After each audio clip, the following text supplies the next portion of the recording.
proposed legislation that ushers in a blanket ban on cryptocurrency use in India are in the final stages, according to a senior government official. Welcome to Cryptonomics, where we discuss the empirical rise of cryptocurrencies as they dominate the world. Today, India versus crypto, the ongoing battle.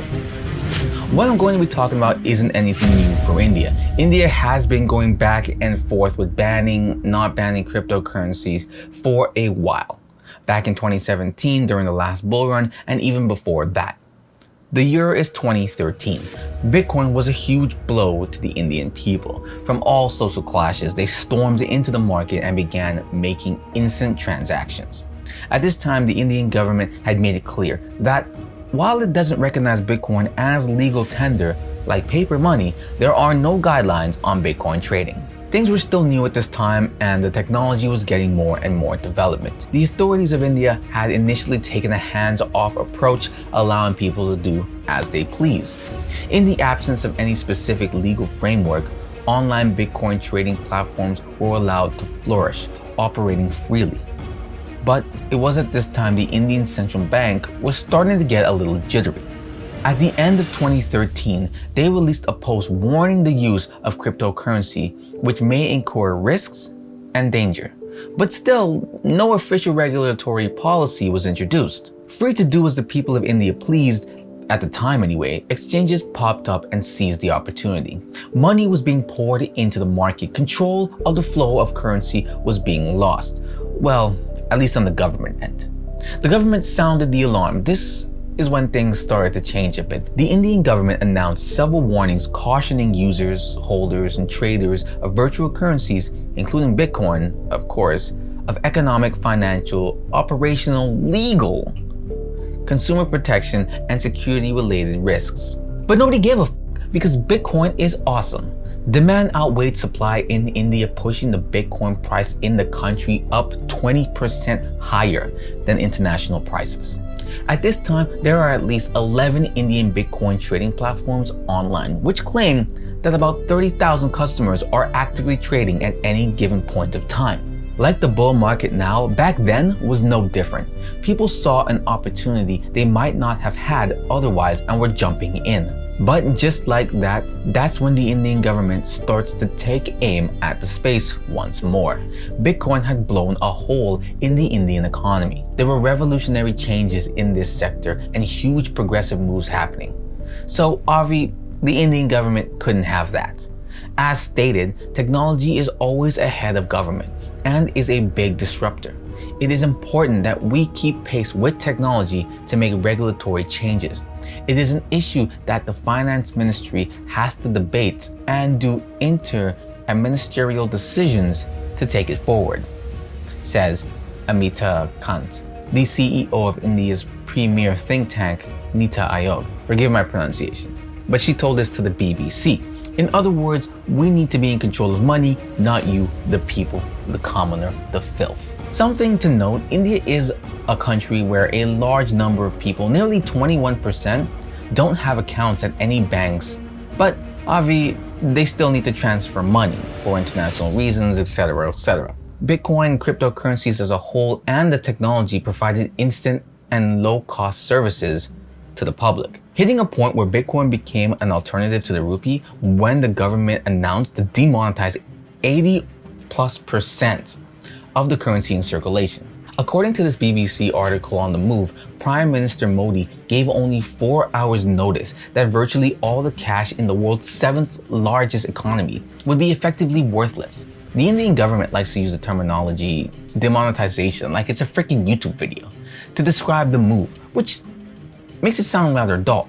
It isn't. This is the economic equivalent of shock and awe. Mr. Modi's shock and awe declaration meant 1,500 rupee notes would no longer be valid. Those may be the largest denomination Indian notes, but they are not the high value by international standards. 1,000 rupees is only about 12 euros or like $14 or something like that. But together, the two notes represent 86% of the currency in circulation.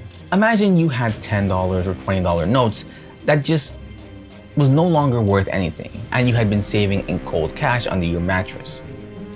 Now, You have to think of a world where we don't use credit cards and debit cards all the time. Most of these transactions done in India are done in cold hard cash. But the government was just like, yeah, those aren't worth anything anymore. You know what, I'll give you 4 hours to rush to the bank and probably be too late to do anything. That's the best that I can do. Think of that. As a stroke, 86% of the cash in India now cannot be used. It's a money grab, a tax grab, a take from the hands of the poor who are just trying to save for a rainy day. What is more, India is overwhelmingly a cash economy, like I said, with 90% of all transactions taking place that way. And that is the target of Modi's dramatic move.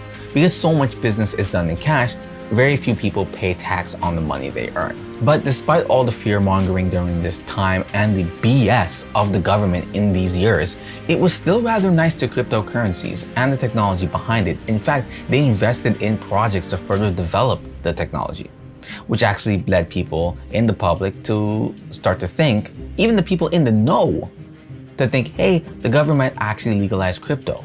And why wouldn't you think that? So it started off very subtle, just some words of advice, words of caution, and some fear-mongering for sure, but still overall Bitcoin was still going strong. This was 2013 to 2017. Now it's time for things to change again. The end of 2017 was a shift in the tide. News started reporting upcoming severe regulations on the crypto market for India and saw instant fluctuation values and trading volume as the trend went negative. April 2018, India's central bank announces a ban on the sale or purchase of cryptocurrencies. In its first policy statement for the current fiscal year of 2018, the bank said that financial institutions can no longer deal with entities that trade in virtual currencies such as Bitcoin. The RBI, the Reserve Bank of India, gave the banks 3 months to unwind their exposure to such exchanges. I don't want to spend too much time ranting on this, but it went from do whatever you want to get the out of exchanges and find a new place to live after you let them establish themselves for several months and years even. Kind of like how they cut 80+% of the circulating rupee notes with 4 hours notice. Hope you were watching the news during that time and not, out enjoying life or working for the notes you can't use after today. There are around 5 million digital currency users in India who needed to figure out quick time what to do with their money before it became worth nothing, and a ton of exchanges which have become people's full-time jobs, maintaining the exchanges, etc., about to go bye-bye. This caused selling volume in Bitcoin to be as high as 1.5 times in a single day, and the price had gone down by 10% of what it should normally be. Not surprising though. Experts say that investors in India can technically still hold on to their Bitcoin and other digital currencies, and can also trade in cash or through a foreign bank. That may be true, but now people are scared. Weak hands maybe, but also it's real money on the line if things are getting outright banned. Also, you're going against the government you live in. Most normal people are, normal. They don't wanna scheme against the government. They just wanna survive and have some extra money to offset the hard times. As I said in the start, a blanket ban is at its final stages, according to an official of the Indian government, 2021, by the way. This official is unnamed also. He or she must be too scared to speak up, and I can't blame them. Both sides would be their enemy. In this article of March 10th, the Internet and Mobile Association of India appealed to the Indian government Wednesday not to ban cryptocurrencies. The the abbreviation is supposed to make it easier to say. It does not. It does not. The IAMAI is proposing the government introduce robust mechanisms to regulate the cryptocurrency sector because the country could see considerable benefits from digital assets such as job creations, according to a report from the Hindu Business Line. Again, the RV is RV, and the government sees this, but they don't care. From the past to now, we can see how crazy things have been moving. At first, we have a do whatever you want attitude to, now the banks that want to work with us, the Indian Reserve Bank, can't have anything to do with cryptocurrencies. Then to, no one can have anything to do with cryptocurrencies, not even our people, and if they do, it's a criminal offense. Imagine going to jail for just having it, not doing anything with it, just having it.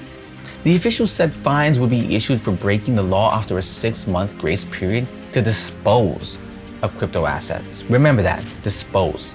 The situation is turning out to be terribly confusing for stakeholders in India.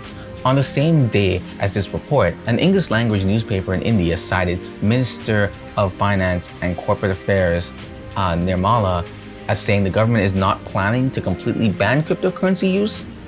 So at this time, the government is going back and forth saying one thing, doing another, even to the people who have a lot of money and ties with the government, it seems. And finally, we're going to take a look at this article from the same English language publication that was confused, stating a day after reports of a ban on cryptocurrencies in India, Finance Minister Nirmala clarified that the government is not completely shunning cryptocurrency trading in the country.